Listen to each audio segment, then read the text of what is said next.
गांव में लोग बड़े हंसी खुशी रह रहे थे। उस गांव में लड़कियों का एक ग्रुप था जिसमें सरिता, मेघा, कविता और आरती थे। ये चारों बड़ी ही पक्की सहेलियां थीं। ये हमेशा साथ ही रहती और कहीं भी जाना होता तो साथ ही जाती थी। एक दिन की बात है जब चारों सहेलियां कुएं पर पानी भरने जाती हैं। सारी लड़कियां मेघा के बालों की तारीफ करने लगती हैं। दरअसल मेघा के बाल बहुत ही लंबे और घने होते हैं। ऐसे बाल पूरे गांव में किसी भी लड़की के नहीं होते। मेघा को भी अपने बालों से बहुत ही प्यार होता है। वो अपने बालों का बड़ा ही ध्यान रखती है। काश मेरे बाल भी इतने लंबे और घने होते, पर मेरे बाल तो बढ़ते ही नहीं। तुम ऐसा क्या करती हो मेघा जो तुम्हारे बाल इतने लंबे हैं? अरे मैं ऐसा कुछ भी नहीं करती, बस सरसों का तेल लगा कर रखती हूँ। तुम भी ऐसा करोगी तो तुम्हारे बाल भी लंबे, घने और काले हो जाएंगे। सब लोग मेघा के बोलने पर ऐसा ही करती हैं, पर काफी दिनों बाद भी उनके बाल ऐसे के ऐसे ही होते हैं। किसी के भी बाल इंच भर भी बड़े नहीं होते। सबको बड़ा ही गुस्सा आता है। एक दिन गांव में शहर से कुछ लोग गांव के बारे में जानने के लिए किसी न्यूज चैनल से आते हैं। वो वहाँ गांव के लोगों का रहना सहना, खाना पीना और हर चीज के बारे में जानकारी इकट्ठा करते हैं। चैनल वालों के साथ एक लड़का भी आया होता है जो बेहद ही सुंदर होता है। वो पूरे गांव में एक एक आदमी के पास जाकर गांव के बारे में जानने की कोशिश करता है। उस लड़के का नाम रोहित होता है। एक दिन रोहित गांव के कुछ लड़कों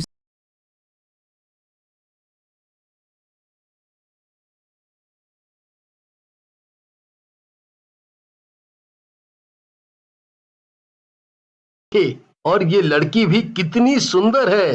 रोहित जब मेघा को देख रहा होता है तब मेघा अपनी सहेलियों के साथ खड़ी होती है। अचानक आरती की नजर रोहित पर पड़ती है और वो बोल पड़ती है, ये लड़का कितना सुंदर है ना। कौन लड़का? अरे वो जो वहाँ खड़ा है, शायद यही वो लड़का है जो शहर से आया है। माँ बता रही थी कि बहुत ही सुंदर है और माँ सच ही बोल रही थी। अरे पर ये तो बस मेघा को ही देखे जा रहा है, हमें तो देख ही नहीं रहा। क्या बेकार की बातें कर रहे हो तुम लोग, चलो जल्दी चलो यहाँ से। मेघा उस लड़के को एकदम नजरअंदाज कर देती है। ये देख रोहित मेघा की तरफ और आकर्षित होने लगता है। ये तो सुंदर होने के साथ साथ बड़ी शर्मीली और इज्जतदार भी लगती है। काश ऐसी लड़की मेरी जिंदगी में आ जाए तो कितना अच्छा होगा। मेघा सबको जबरदस्ती वहाँ से ले जाती है, पर रोहित उसे नहीं भूलता।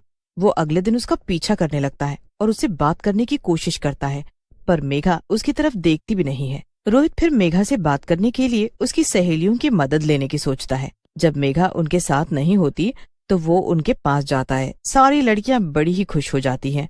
ऊपर से रोहित उनसे मेघा के बारे में पूछने लगता है। क्या हुआ आप लोगों को? बताओ ना उस लड़की के बारे में। क्या नाम है उसका और कहाँ रहती है, करती क्या है, और बाकी सब कुछ जानना चाहता हूँ मैं उसके बारे में। अरे ऐसा क्या है उस लड़की में वैसे? उसके लंबे काले घने बाल। सच बताऊं तो मैं बचपन से ही अपनी माँ से बोलता आ रहा हूँ कि मुझे ऐसी लड़की से शादी करनी है जिसके लंबे लंबे बाल हों और वो बड़ी ही खूबसूरत हो।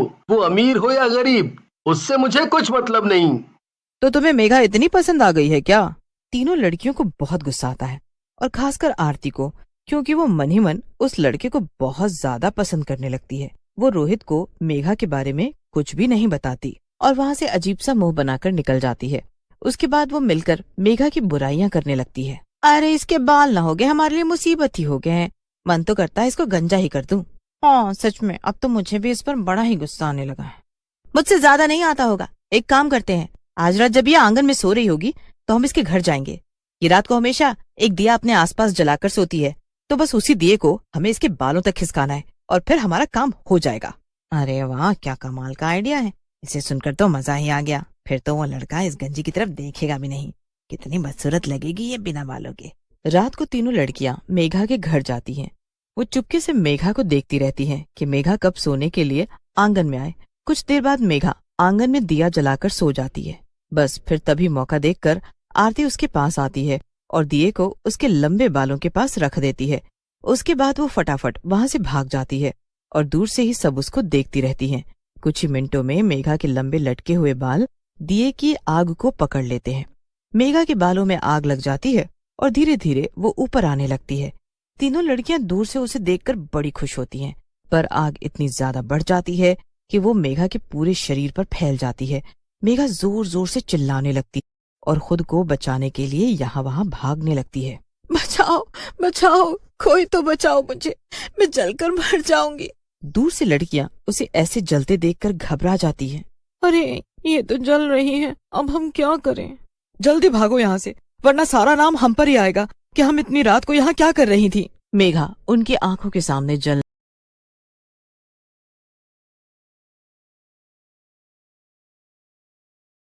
तीनों वहां से भाग जाती हैं। मेघा वहीं गिर जाती है और जलकर मर जाती है। उस दिन उसके माँ बाप भी घर पर नहीं होते, इसीलिए उसे बचाने वाला कोई नहीं होता।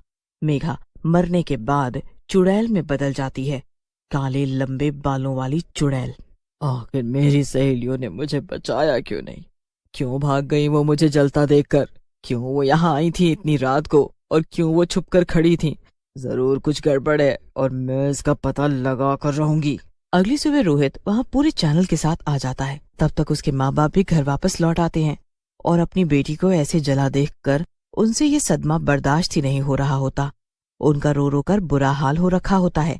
काले लंबे बालों वाली चुड़ैल जो उनकी बेटी होती है, वो वही खड़ी सब कुछ देख रही होती है, पर कोई भी उसे देख नहीं पा रहा होता।